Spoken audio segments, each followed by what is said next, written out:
Isakova Sitora, pedagog, art-terapevt. Nimaga bolada o'ziga ishonch bo'lmas ekan? Hamma narsa ko'plar jalba qiladi. Maktabda o'qishda sust, uyda aytib beradi-da, maktabda aytgisi kelmaydi. Hamma narsa uydan boshlanadi. Uyda bu уже xato qilib ko'rgan, yiqilib ko'rgan, qayerdadir уже ota-onasi ahamiyat qilmaydi, urushmaydi. Qayerda уже urishsa ham bunga уже o'rganib qolgan. Ko'chada qo'rqadi, xato qilgani urib qolishsa-chi, ustidan kulishsa-chi.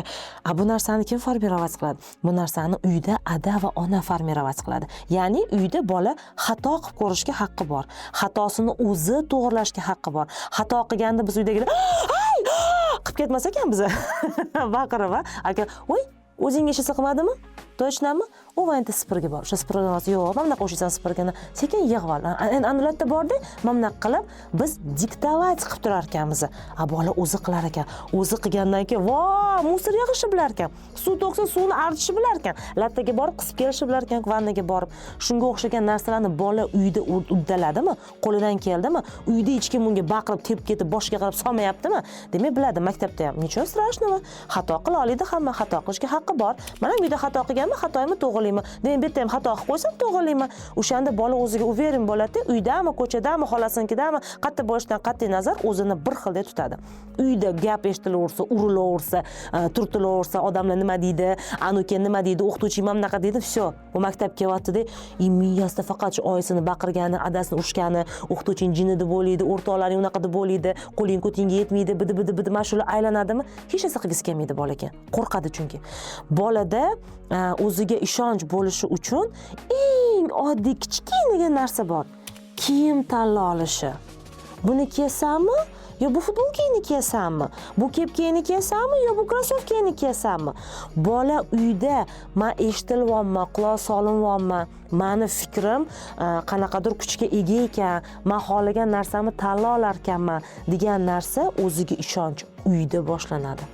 Misol ko'pincha qalam platformasini nimaga tanlashadi? Chunki bola repetitorlarga borsa, kallasi bor, bilim bor deb qo'rqib o'tiradi, bunaqa yozishgisi kelmaydi.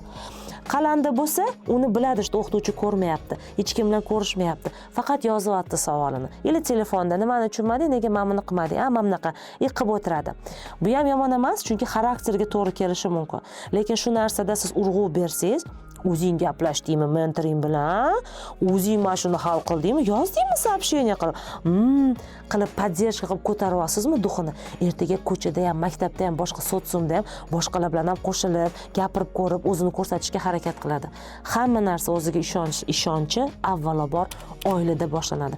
Agar ota onani burchaga tiqib qo'yadigan bo'lsa, bola o'ziga ishonchli bo'lmaydi. Agressivni, u ham shunaqa birovlarni burchaga tiqadigan bo'ladi. Shuning uchun oilada ada avtoritet, mana shu ada avtoritet onani hurmat qilar ekan, onani quloq solar ekan, onadan qo'rqar ekan. O'shaning uchun bolalar ham onasi uchun avtoritet.